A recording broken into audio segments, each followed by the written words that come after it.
आप देख रहे हैं द लॉ शो।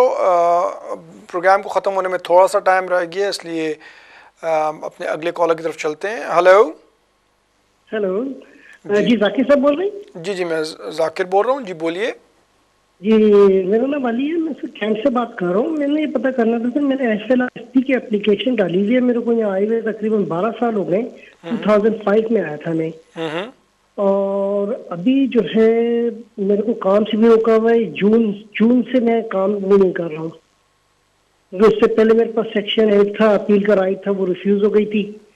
तो उधर से जब से अब काम भी नहीं कर रहा हूँ मैं, तो बहुत प्रॉब्लम हो गई है सर। मैं वर्क के लिए अप्लाई कर सकता हूँ उनके पास? और बच्चा भी मेरा 7 साल का हो गया।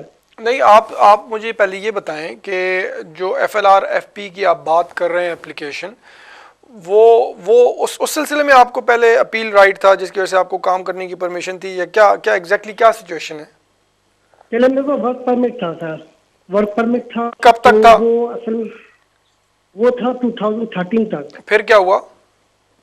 फिर उसके बाद अपील, फिर जो है ना ह्यूमन राइट में चले गई, क्योंकि मैं स्पॉन्सरशिप लेटर जो मेरे लॉयर ने, मेरे जो एम्प्लॉयर ने दिया था ना, तो वो असल में एक्सपायर हो गया था।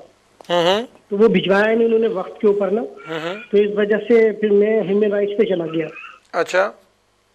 हाँ, लाइक बेसिस पे ना, तो प्राइवेट आप, राइट पे। जी ठीक है, मैं समझ गया हूँ। तो आपने वो ह्यूमन राइट्स की एप्लीकेशन की थी जो रिफ्यूज़ हुई थी, फिर आपने अपील की थी, तो वो अपील जो है अब ख़त्म हुआ है, अपील का जो प्रोसेस है ना? जी जी जी जी, तो वो 2016 में फिनिश हुआ था। तो उस वक्त मुझे 10 साल भी हो गए थे अच्छा, तो काम 10, करते हुए। मेरे को P60 है 10 साल की। नहीं तो आपने फिर जब मैंने आपने जो SLRF ह्यूमन पे राइट्स डाला। की एप्लीकेशन की थी, जब आपने वो ह्यूमन राइट्स की एप्लीकेशन की थी, उस वक्त आपके पास वीज़ा था? जी जी, तो वर्क आप, परमिट था मेरे जी पास। मैं, ठीक है, जब आपके पास 10 साल हो गए तो आपने वो, तो इसका मतलब 10 साल आपको यहाँ पे लीगली यहाँ पे रहते हुए हो गए ना? ये जब अपील रिफ्यूज हुई थी उस दौरान 10 साल हो चुके तो थे। फिर आपने वो, जब अपील रिफ्यूज हुई तो आपने फिर फौरन 10 साल की एप्लीकेशन डाली? बस सर मेरे लॉयर ने वो डाली नहीं थी।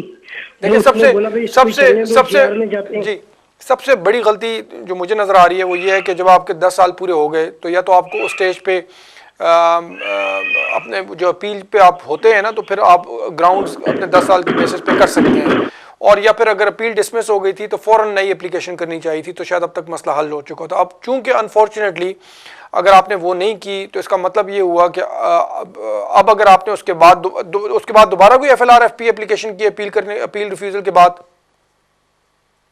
Hello hello hello hello. Just 1 second, मेरे ख्याल में कॉलर जो है वो जा चुके हैं जिनसे मैं अभी बात कर रहा था। अगर आपकी वो अपील जब रिफ्यूज़ हो गई तो उसके बाद आपने नई एप्लीकेशन की है, चूंकि आप ओवर स्टेयर हो गए थे तो आपको ऑब्वियसली काम करने की परमिशन, लेकिन परमिशन नहीं होगी क्योंकि आप ओवर स्टेयर थे। लेकिन बहरहाल मेरे पास आपकी कॉल चूँकि ड्रॉप हो गई है, मैं आपका पूरा सवाल नहीं सुन सका। मेरा मशवरा ये है कि आप किसी वकील से रब्ता करें। आप चाहें तो मुझसे भी रब्ता कर सकते हैं। ईमेल एड्रेस हमारा वक्तन फ़वक्तन स्क्रीन पे आता रहता है, और ख़ास तौर पे प्रोग्राम के एंड में ज़रूर ईमेल एड्रेस आएगा, तो आप ज़रूर देख के मुझसे रब्ता कर सकते हैं। बहुत शुक्रिया। नेक्स्ट कॉलर की तरफ चलते हैं। Hello hello hello hello. हाँ जी, मैं आप जी बात करनी थी। जी जी मेरे जी बोले। मैंने एक्सटेंशन के लिए भेजा था पेपर, वो मेरे वापस आ गए ना। बायोमेट्रिक भी वापस आ गए हैं, तो उन्होंने पासपोर्ट नहीं मेरे भेजे। अच्छा, तो आपको, एक बात और करनी थी, मैंने जो अपने बेटे का ब्रिटिश पासपोर्ट बनाना है, तो उसके लिए मुझे क्या करना चाहिए? नहीं देखें, पहली बात तो ये है कि जो पासपोर्ट उन्होंने नहीं भेजे, आपको वीज़ा उन्होंने इशू कर दिया ना, बायोमेट्रिक कार्ड आ गया ना? हाँ, बायोमेट्रिक कार्ड आ गए ना कब मुझे। आए हैं आपको बायोमेट्रिक कार्ड? लास्ट वीक आए हैं। लास्ट वीक आए हैं। तो मोस्ट प्रॉब्ली तो उस जो जो आपने बाकी के डॉक्यूमेंट, जो सपोर्टिंग डॉक्यूमेंट्स भेजे थे, वो सारे आ गए। हाँ, वो भी आ गए हैं। तो अगर पासपोर्ट नहीं आए तो आपको चाहिए कि आप होम ऑफिस से कांटेक्ट करें, या अगर आपके कोई वकील हैं तो वो कांटेक्ट करें और उनको बोलें और उनको बताएं कि जी आपको अभी तक पासपोर्ट नहीं मिले, तो वो पासपोर्ट भेज देंगे। जहाँ तक आपके बच्चे की ताल्लुक है, तो वो उसकी क्या सिचुएशन है? क्या बच्चे की रजिस्ट्रेशन के लिए आपने अप्लाई करना है? हेलो जी, अगेन कॉलर जो है वो ड्रॉप हो गया। आपने बच्चे की रजिस्ट्रेशन के लिए अगर अप्लाई करना है तो डिपेंडिंग ऑन द सिचुएशन जो भी वो है, किस बेसिस पे आप अप्लाई कर रहे हैं रजिस्ट्रेशन के लिए, तो उस हिसाब से उसकी डॉक्यूमेंटेशन होती है और फॉर्म होता है। तो बेहतर है कि आप किसी वकील से डिटेल में इसको जाकर डिस्कस कर लें। बहुत शुक्रिया। नेक्स्ट कॉलर की तरफ चलते हैं। हेलो हेलो जी हेलो। हाँ जी, वालेकुम सलाम जी। जी वालेकुम सलाम जी। एक क्वेश्चन पूछना ਸੀਗਾ। जी बोलें। क्वेश्चन ਇਹ ਹੈ ਕਿ ਪਹਿਲਾਂ ਅਸੀਂ ਦੇ ਵਿੱਚ ਹਿਊਮਨ ਰਾਈਟ ਦਾ ਪਾਇਆ ਸੀ, ਸਭ ਕੁਝ ਰਿਫਿਊਜ਼ ਹੋ ਗਿਆ, ਤੇ ਅਸੀਂ ਸਾਈਨਾਂ ਤੇ ਜਾਂਦੇ ਰਹੇ, 5 ਸਾਲ ਸਾਈਨਾਂ ਤੇ ਜਾਂਦੇ ਰਹੇ ਸੀ। ਫਿਰ ਸਾਈਨਾਂ ਤੋਂ ਜਾਣ ਤੋਂ ਬਾਅਦ ਅਸੀਂ ਸਾਨੂੰ ਸਸਪੈਂਡ ਕਰ ਦਿੱਤਾ 1 ਸਾਲ ਦੇ ਲਈ ਸਾਈਨਾਂ ਤੋਂ। जी जी ਕਿ ਉਹਦੇ ਫਿਰ ਹੁਣ ਇਸ ਜਨਵਰੀ ਦੇ ਵਿੱਚ ਜਦੋਂ ਹਿਊਮਨ ਰਾਈਟ ਜਦੋਂ ਜੀਆਰਬੀ ਰਿਫਿਊਜ਼ ਹੋ ਗਈ, ਫਿਰ ਸਾਡੇ ਵਕੀਲ ਨੇ ਤੇ ਐਡੀਸ਼ਨਲ ਗਰਾਊਂਡ ਅਸੀਂ 7 ਈਅਰ ਤੇ ਹੁਣ ਮੇਰੀ ਕੁੜੀ ਹੈ, ਵੱਡੀ ਕੁੜੀ, ਤਾਂ ਉਹ ਹੁਣ 7 ਸਾਲ ਦੀ ਹੋਈ ਹੈ ਜਨਵਰੀ ਦੇ ਵਿੱਚ। ਅਸੀਂ ਪੇ ਨਹੀਂ ਕੀਤਾ, ਯਾਨੀ ਕਿ ਹੁਣ ਇਸ ਵੇਲੇ ਨਹੀਂ ਪੇ। ਪਹਿਲਾਂ ਤਾਂ ਹਿਊਮਨ ਰਾਈਟ ਦਾ ਅਸੀਂ ਪੇ ਕੀਤਾ ਸਭ ਕੁਝ। ਤਾਂ ਫਿਰ ਹੁਣ ਸਾਨੂੰ ਕੱਲ ਪਰਸੋਂ ਲੈਟਰ ਆਇਆ ਕਿ ਤੁਸੀਂ ਫੇਸ ਸਾਈਨਾਂ ਤੇ ਆਓ, ਤੇ ਸਾਨੂੰ ਲੈਟਰ ਦੇ ਹੈ ਕਿ ਤੁਸੀਂ ਇਸ ਸਾਈਨਾਂ ਤੋਂ ਆਉਣ ਤੋਂ ਬਾਅਦ ਤੁਸੀਂ ਫਿਰ 6 ਮਹੀਨਿਆਂ ਬਾਅਦ ਆਉਣਾ। ਬਸ ਇਹੀ ਪੁੱਛਣਾ ਸੀ। ਕਈ ਲਾਇਰ ਕਹਿੰਦੇ ਆ ਕਿ ਜੇ ਅਸੀਂ ਤੁਸੀਂ ਪੇ ਨਹੀਂ ਕਰਦੇ ਤੁਹਾਡਾ ਨਹੀਂ ਕੇਸ ਪੜ੍ਹਦੇ, ਤੇ ਮਤਲਬ ਇਹਦਾ ਮਤਲਬ ਸਾਈਨ ਇਹ ਆ कि साडा ਹੁਣ ਉਹ केस पढ़ते होगे कि नहीं, बस यही पूछना है। जी देखिए, बात यह है कि जब आपके लॉयर ने एडिशनल ग्राउंड्स किए हैं तो वो भी वो देखेंगे, लेकिन चूंकि आपने पे नहीं किया हुआ तो ऑब्वियसली उसमें मसला ये होता है कि अगर आपने पे नहीं किया तो एडिशनल ग्राउंड्स आपने भिजवा दिए उनको, तो वो अब अपना टाइम लेंगे, जब भी कंसिडर करेंगे, नहीं करेंगे। होम ऑफिस पता नहीं कब उसको कंसिडर करते हैं। तो बेहतर ये है कि अगर बच्ची को 7 साल हो गए हैं, आप लोगों को यहाँ पे रहते हुए टाइम हो गया और 7 साल के बेसिस पे अगर अप्लाई करना है तो फिर बेहतर ये है कि पेड एप्लीकेशन आप कर लें, तो उसमें शायद जल्दी फैसला हो जाए और शायद उसमें आपके हक में हो। जहाँ तक वो साइनों का ताल्लुक है तो ठीक है, अगर साइनों के लिए उन्होंने बुलाया है, उसका ज़्यादा ये रीज़न ये भी हो सकता है कि आपकी कोई एप्लीकेशन नहीं है अभी फ़िलहाल, लेकिन बहरहाल साइनों में जाने में कोई ऐसी वो बात नहीं है। आपको अभी बुलाया और फिर 6 महीने बाद दोबारा बुलाएंगे तो उस पर ज़रूर जाएँ और उसको मिस ना करें। बहुत शुक्रिया। नेक्स्ट कॉलर की तरफ चलते हैं। Hello hello hello hello hello जी हेलो हेलो, अस्सलाम वालेकुम। जी वालेकुम अस्सलाम जी। कौन बोल रही हैं और क्या सवाल है आपका? मेरा नाम नादिया है और मेरा क्वेश्चन है कि मैं 2010 में यहाँ पर एज अ स्टूडेंट आई थी जी और 2012 में मेरी शादी हो गई थी। वो ब्रिटिश है मेरे हस्बैंड, जी और मेरे 2 बच्चे भी हैं यहाँ के। और 2014 में मुझे जो फर्स्ट 2.5 ईयर का जो मिलता है ना वीज़ा, वो भी मिला था, और वो जून में एक्सपायर हो रहा है 2020 जून में ना। जी तो अब मुझे दोबारा अप्लाई करना है 2000 उसके लिए 2.5 ईयर के लिए। तो उसके बाद मैं नेशनैलिटी कब अप्लाई कर सकती हूँ इनके वो उसके बाद मुझे कितने टाइम लगेगा? और एक क्वेश्चन और कि अगर मैं, क्योंकि मेरे हस्बैंड मुझे बच्चों में सपोर्ट नहीं कर रहे, तो अगर मैं उनको छोड़ना चाहूँ तो क्या मुझे वीज़ा मिलेगा या फिर मुझे दोबारा किसी और एप्लीकेशन में जाना पड़ेगा?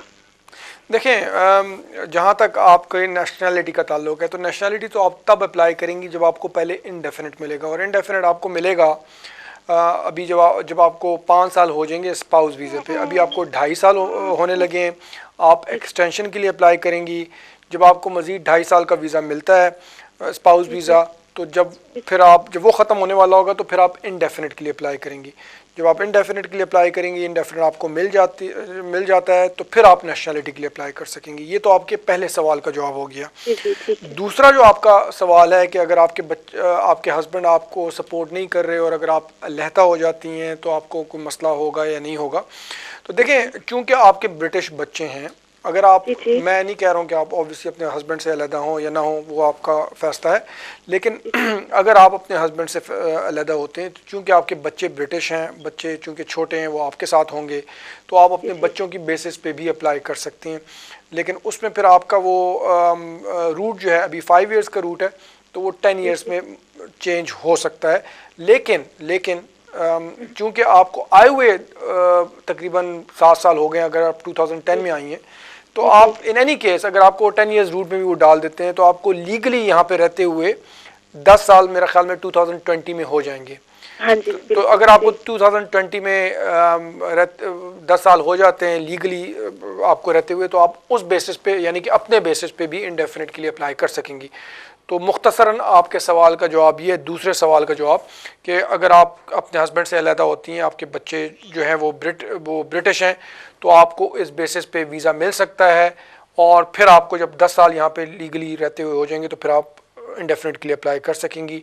लेकिन बेहतर है कोई भी इस सिलसिले में स्टेप उठाने से पहले किसी वकील के पास जाके डिटेल में इसको डिस्कस करें। हमारा ईमेल एड्रेस भी स्क्रीन पे आ रहा है, आप चाहें तो मुझसे भी रब्ता ज़रूर कर सकती हैं और मैं डिटेल में फिर आपको समझा सकता हूँ कि आपके पास क्या ऑप्शंस हैं।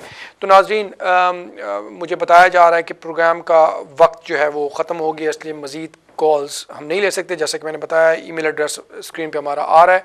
अगर आप मुझसे रब्ता करना चाहें तो इस ईमेल एड्रेस पे आप मुझसे रब्ता ज़रूर कर सकते हैं। जिन लोगों से इस हफ़्ते बात नहीं हो सकी, इंशाल्लाह कोशिश होगी कि अगले हफ़्ते दोबारा आपसे मुलाकात हो वीनस टीवी पे इसी टाइम पे शाम 6 बजे नेक्स्ट ट्यूसडे को। अपना ख्याल रखें और दुआ में याद रखें। बहुत बहुत शुक्रिया। अल्लाह हाफ़िज़।